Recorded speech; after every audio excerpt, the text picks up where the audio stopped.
প্রতিমা বিসর্জনের মধ্য দিয়ে শেষ হলো সনাতন ধর্মাবলম্বীদের সবচেয়ে বড় ধর্মীয় উৎসব শারদীয় দুর্গাপূজা। আনন্দ বেদনার মিশ্র অনুভূতিতে বিকেল থেকে রাত পর্যন্ত প্রতিমা বিসর্জন চলে দেশ জুড়ে। ঢাকায় বিসর্জন দেয়া হয় বুড়িগঙ্গা নদীতে।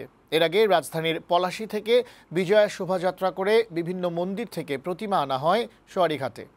মঙ্গল আর কল্যাণের বার্তা নিয়ে দেবী দুর্গা আবার মর্তে আসবেন সেই প্রত্যাশায় বিদায় জানান ভক্তরা। পার্থ রহমানকে সাথে নিয়ে ফাহিম মোনায়েম জানাচ্ছেন বিস্তারিত।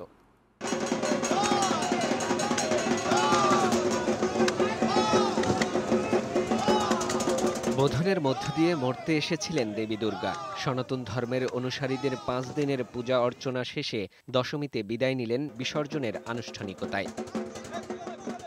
শেষ হলো শারদীয় উৎসব। রাজধানীতে বিজয়া দশমীর বিকেল থেকে বুড়িগঙ্গার জলে দেয়া হয় প্রতিমা বিসর্জন। দেবীর বিদায় ভক্তদের মনে বেদনার সুর থাকলেও মঙ্গলময় আগামীর আশায় তার আশীর্বাদ কামনা করেন ভক্তরা। প্রথম দিকে যতটা শঙ্কা ছিল, কিন্তু খুব ভালোভাবে পূজাটা করতে পেরেছি। প্রশাসন সবাই দায়িত্ব সহকারে কাজ করছে, এই জন্য সবাইকে ধন্যবাদ। মারকে দুঃখ নিয়ে বিদায় দেওয়া হলো। মার বিদায় যাচ্ছে, মা আগামী বছর আবার আসবে। সমগ্র দেশের জন্য শান্তি কামনা করছি, মঙ্গল কামনা করছি। পুরান ঢাকার ওয়াইজঘাটে বুড়িগঙ্গা নদীতে বিকেল থেকে রাত পর্যন্ত চলে প্রতিমা বিসর্জন। ভক্তরা বললেন, দেবীর এই বিদায় প্রতীকী, তিনি সবসময় বিরাজমান। 1 বছর পর মা আবার আসবে, আবার দেখতে পারবো। 362 দিন পর আসবে, তো মানে একটু আনন্দ লাগছে, আবার কষ্ট।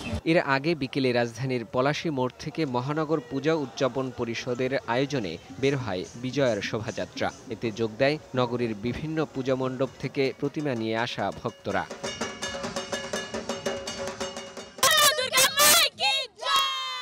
পূজাটা খুব ভালো গিয়েছে, এখন দশমীতে অনেক মজা হচ্ছে। মায়ের কাছে প্রার্থনা করছি সবাই যেন ভালো থাকি, সুস্থ থাকি।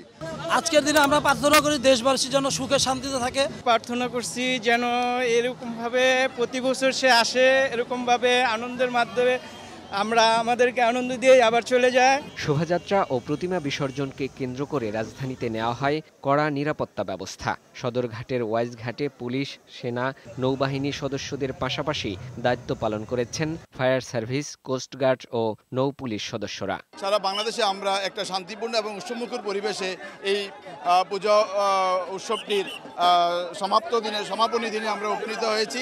শোভাযাত্রার গোটা যাত্রাপথে সেনাবাহিনী, পুলিশ, র্যাব সহ ছিল কয়েক স্তরের নিরাপত্তা ব্যবস্থা। ফাহিম মোনায়েম, বৈশাখী সংবাদ, ঢাকা।